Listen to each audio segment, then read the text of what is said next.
news coming in from Madhya Pradesh. There's an interesting twist rather that has now happened as far as the Lok Sabha elections are concerned. Now it seems that another senior Congress party leader who rather had been given a ticket to contest from Indore, Akshay Kanti, who has now withdrawn his candidature, and this interesting twist that is that he is now joining the BJP. Now this information that has been shared by BJP's Kailash Vijayvargiya, who put out a photo of him sitting in the car, as far as also posting out a message saying कि इंदौर से कांग्रेस लोकसभा प्रत्याशी श्री अक्षय कांति जी का माननीय प्रधानमंत्री श्री नरेंद्र मोदी जी, राष्ट्रीय अध्यक्ष Shri JP Nadda ji, मुख्यमंत्री doctor Mohan Yadav ji और प्रदेश अध्यक्ष वीडी शर्मा जी के नेतृत्व में बीजेपी में स्वागत है. So this is coming as another setback now to the Congress party. Govind, इसे किस तरह से समझा जाए, क्योंकि कांग्रेस पार्टी में हम देख रहे हैं कि सिर्फ कार्यकर्ता नहीं, लेकिन जो टॉप कांग्रेस पार्टी की जो लीडरशिप है वो एक एक करके कांग्रेस पार्टी छोड़ बीजेपी ज्वाइन कर रहे हैं.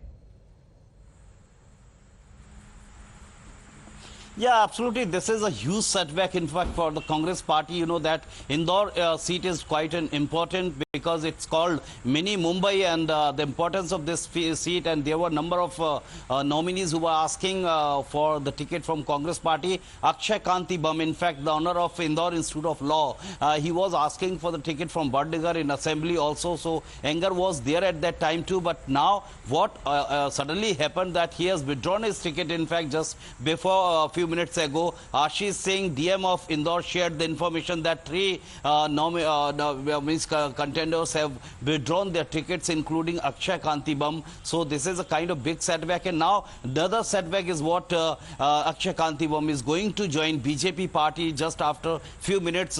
Press conference also supposed to be there at BJP office in Bhopal, in Indore, in fact. And you know that Akshay Kanti Bam's father has been quite a senior Congress leader. So traditionally this family has been in the Congress party, but now this is going to be the big setback. Because Govind, it is interesting also to note कि ticket ना मिलने पर कहीं हमने देखा है that contenders they leave the party, लेकिन यहाँ तो टिकट भी मिल गई चुनाव लड़ने के लिए, उसके बावजूद leaving the party. This is of course when it comes to the Congress leadership a question mark that has been raised. However, if Akshay Kanti Bam is suggested that he is now will be joining the BJP very soon.